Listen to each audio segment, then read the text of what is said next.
o por lo menos un ataque. Parecía inminente que se produjera un ataque. Digo, si Cuba, pienso, si desgraciadamente se desata esta guerra, nosotros vamos a desaparecer del mapa. Robert Kennedy vino a verme y me dijo: señor embajador, la situación es muy tensa. Sus misiles acaban de derribar nuestro avión. Nuestros generales exigen que contraataquemos. Si iniciamos un bombardeo, ustedes no responderán. ¿Qué podemos hacer? Era una noche extraordinariamente hermosa, como todas en Washington. Salí del despacho oval del presidente y en ese momento pensé que quizá no volvería a ver otra noche de sábado.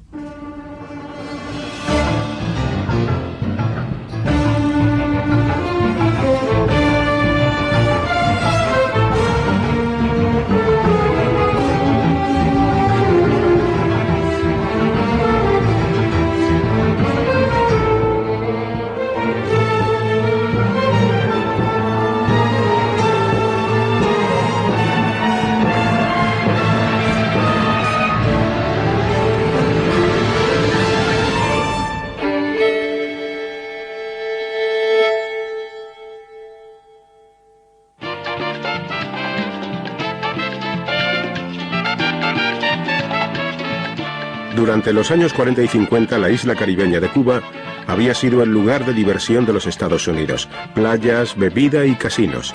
La Habana lo tenía todo.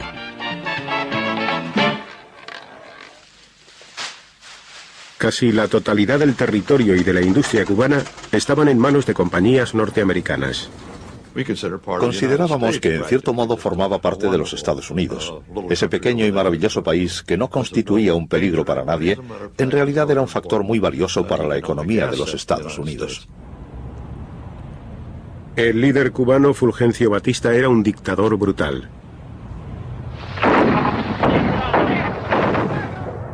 El pueblo al que gobernaba empezó a darle la espalda. Durante muchos años la guerrilla estuvo luchando en las montañas. Al final, un carismático abogado de 33 años de edad llamado Fidel Castro entró en La Habana el 8 de enero de 1959.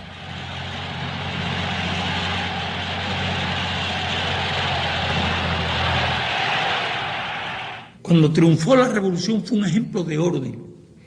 No hubo saqueo. No hubo gente arrastrada por las calles como ocurría en otros lugares. No hubo asesinatos, no hubo crímenes.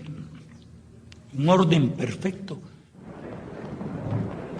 En medio de este orden perfecto se acusó a más de 500 miembros del antiguo régimen de cometer crímenes.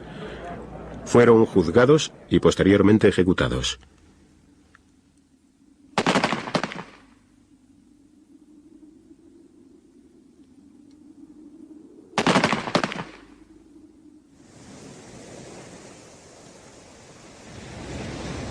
Miles de personas se exiliaron a los Estados Unidos ante el temor de que un nuevo dictador subiera al poder.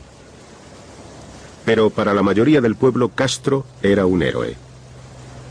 La revolución prometió empleo a la población, honradez administrativa, que no había existido realmente nunca en nuestro país. Programas de salud que no habían existido, programas de educación que no existían.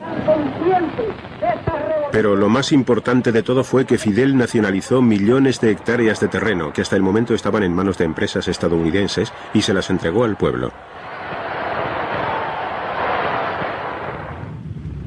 Ansioso por dar a conocer su revolución en todo el mundo, Castro voló a Nueva York para hablar ante las Naciones Unidas. El presidente Eisenhower estaba demasiado ocupado para recibirle. Sin embargo, Nikita Khrushchev, el líder soviético, abrazó encantado al nuevo revolucionario y le ofreció ayuda económica. Cuba decide comprar petróleo soviético, que resultaría más barato y que el país podría obtener créditos. Ellos estaban dispuestos a darnos créditos para comprar ese petróleo. y las refinerías que eran norteamericanas se niegan a refinar ese petróleo. Castro, que carecía de los medios necesarios para refinar el petróleo, se enfrentaba a un desastre económico. Envió a su milicia y se hizo con las refinerías extranjeras en Cuba.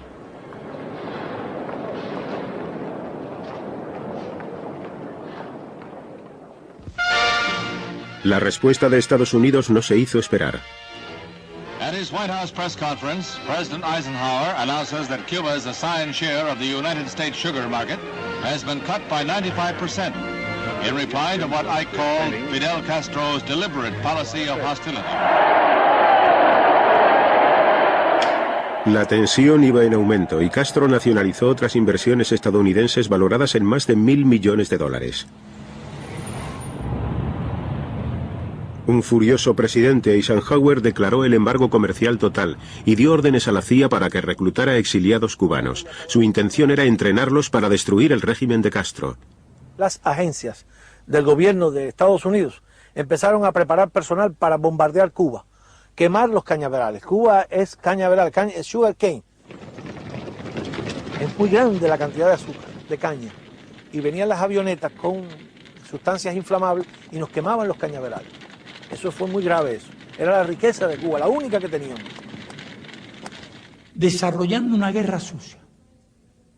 Grupos irregulares que llegaron a actuar en todas las provincias del país, hasta en la provincia de La Habana.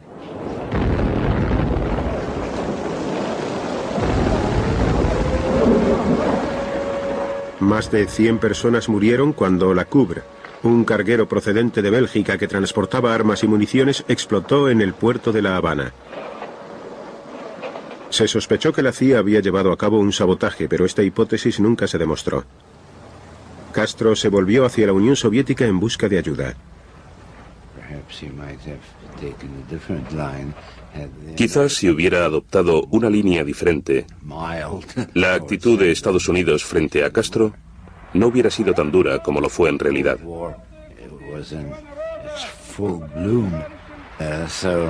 La Guerra Fría estaba en pleno desarrollo, de manera que todo lo que contrariaba a Estados Unidos era acogido con agrado en este país y viceversa.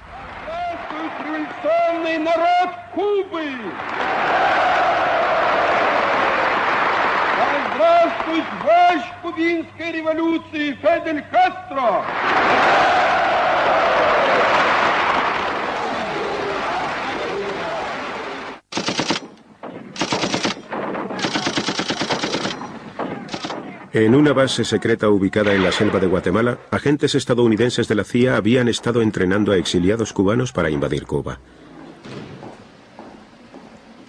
Este era el incentivo que impulsaría al pueblo cubano a alzarse contra Castro y a derrocarle. Este proyecto se presentó ante el nuevo presidente John Kennedy. Kennedy sentía que le iba a resultar muy difícil volverle la espalda al plan que había heredado y que consistía en utilizar a una banda de exiliados para liberar su país. Desde luego, Estados Unidos debía contribuir a eliminar una dictadura comunista de nuestro hemisferio. La CIA engañó miserablemente a su presidente prometiéndole una victoria fácil y con ella el final del problema cubano. Kennedy aceptó la invasión, pero exigió importantes cambios en el proyecto para ocultar la implicación estadounidense.